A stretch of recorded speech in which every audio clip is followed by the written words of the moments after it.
కొంతమందికి ఏంటంటే తమ హీరో అంటే నిజంగా సినిమాలు ఉన్నట్టే ఉంటారేమో బయట సమాజం లోపల, మనకు మన జీవితాన్ని మారుస్తాడేమో, మనకు ఏమన్నా చేస్తాడేమో అని ఎంతో మంది వర్క్ చేసి పవన్ కళ్యాణ్ గెలుపు కోసం అన్ని నియోజకవర్గాలు నిలబడిన ప్రతి నియోజకవర్గాల్లో అభిమానులు సపోర్ట్ చేసిర్రు. ఇన్ని టీడీపీ ఓట్లు, ఇన్ని బీజేపీ ఓట్లు, ఇన్ని పవన్ కళ్యాణ్ ఓట్లు అన్ని కలిసి గెలిచి దాని తర్వాత మళ్ళా ఉప ముఖ్యమంత్రి అయినాక కూడా అవే సోది, అదే లొల్లి.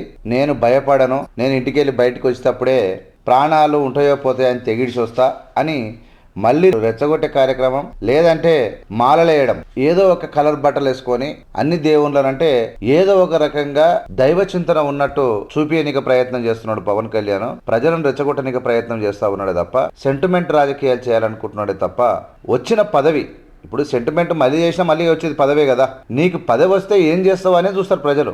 నీకు పదవి వచ్చిన తర్వాత నువ్వు ఏం చేస్తావు ప్రజలకు అనేది ఇంపార్టెంట్. నీకు ప్రజలకు ఏమర్థమైంది? ఇప్పుడు పవన్ కళ్యాణ్కు ఉప ముఖ్యమంత్రి అయితే కూడా ఏం చేస్తాడు? రెచ్చగొట్టే కార్యక్రమాలు చేస్తాడు, నీళ్ళలో పోయి మునిగి వస్తాడు, లేదంటే అందరు మామూలు కామన్ పీపుల్ వేసుకున్నటువంటి అందరిలాగానే చేస్తాడు, అన్ని కార్యక్రమాలు చేస్తాడు తప్ప పెద్దగా ఆయన ముఖ్యమంత్రి అయితే జన సైనికులకు ఒరిగేది ఏం లేదు, వాళ్ళ జీవితాలు ఏం మారవు అనేది వాళ్ళకు కూడా అయిపోయింది. కాబట్టి పవన్ కళ్యాణ్ ఏమయ్యా 2 ఏళ్ళ ఆయన వచ్చి ఏమన్నా ఓ పదవి లేదు, మాకు ఇల్లు, మాకు ఒక ఉద్యోగం లేదు, మా భవిష్యత్తు గురించి నువ్వు ఆలోచన లేదు అని చెప్పి కొంతమంది మీటింగ్ పెట్టుకుంటే, పార్టీ ఆఫీసులో మీటింగ్ పెట్టుకుంటే అందులో కొంతమంది అడిగితే నువ్వు అంటావా అని ఒకడుకోడు అనుకున్నటువంటి వీడియో మనం చూసినాం. ఇది పరిస్థితి. అంటే జనాలు ఒక సిద్ధాంతం లేనోనికి, ఒక పద్ధతి లేనోనికి, ఒక సిస్టమేటిక్ లేనోనికి రెచ్చగొడితే రెచ్చిపోయి తొడలు కోసుకొని, చేతులు కోసుకొని, మూతులు కోసుకొని, నేను మా అన్నా అని జబ్బలు దరుచుకొని ఇక ఆయన ఎవరనేమనంటే పొడుచుకొని ఉరుకొస్తారు మన కత్తులు పెట్టుకొని. మళ్ళీ ఈయన ఎంకే జరిపి చూస్తే ఈయనకి ఏముండదు. ఇట్లా బిల్డప్ గాళ్ళంతా కొంతమంది పనికిమాల సన్నాసులు చేసి అంతా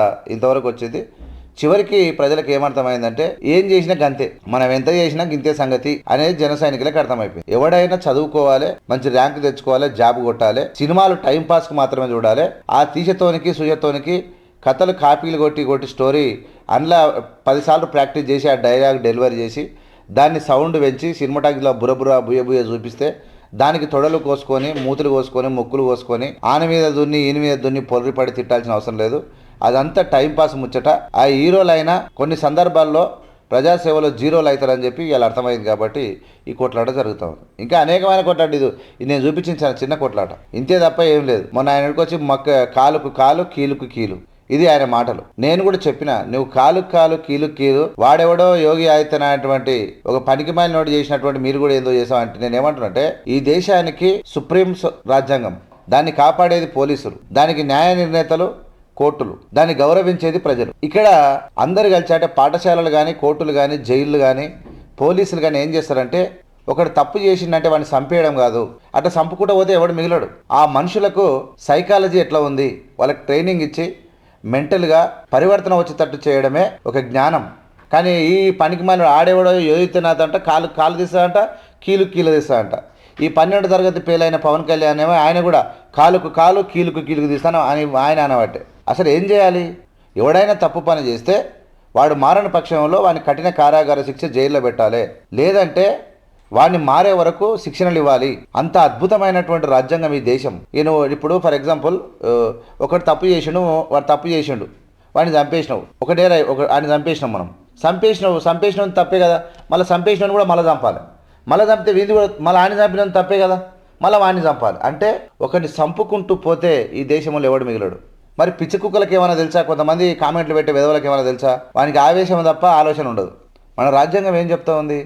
అనవసరంగా చిల్లరగాలను నమ్మొద్దు, ఈ రంగు కళాకారులు అసలే నమ్మొద్దు, ఇదంతా చిల్లర బ్యాచ్ సగం ఉంటుంది, వాళ్ళు చేసేది ఉండదు, పీకేది ఉండదు అనేది సగానికి 10 మందికి అర్థమైపోయింది. అంటే మహానుభావులు సినీ ఫీల్డ్లో ఉన్నారు, దళితులలో ఉన్నారు, పేదలలో ఉన్నారు, బ్రాహ్మణులలో ఉన్నారు, రెడ్లలో ఉన్నారు, ప్రాణ త్యాగం చేసే వాళ్ళు అన్నింటిలో అందరిలో ఒకదాంట్లో లేదు. లంగలు కూడా అంతటున్నారని గుర్తుపెట్టుకోవాలి. కానీ కాలుకు కాలు, కీలుకు కీలు తీస్తా, నీ సంగతి చూస్తా, మీరు ఏం బీక్తావు, ఇట్లాంటి పనికి మళ్ళీ మాటలు మాట్లాడుతున్న ప్రజలు కానీ యువత మెయిన్ ఇప్పుడు ఉన్నటువంటి పవన్ కళ్యాణ్ అభిమానులంతా చదువుకున్న వాళ్ళబ్బా, గ్రాడ్యుయేట్స్, నాలెడ్జ్ ఉన్నోళ్ళు. ఈ దేశం ఎటు తీసుకుపోవాలనేది మన ఆలోచన, మన ప్రజల ఆలోచన బట్టి నాయకుడు తిరగాలి. నాయకుడు మంచి ఆలోచన చేస్తే ప్రజలు ఆచరించాలి. అది లేకుండా వేరే అయితే మీ కర్మ. ఇది పరిస్థితి. మొత్తం మీద జన సైనికులకు సగం మందికి ఓ 10-20%కు హితబోధ అవుతున్నట్టు కనబడతా ఉంది. చూస్తూనే ఉన్నాడు ఏవిఎం మీడియా.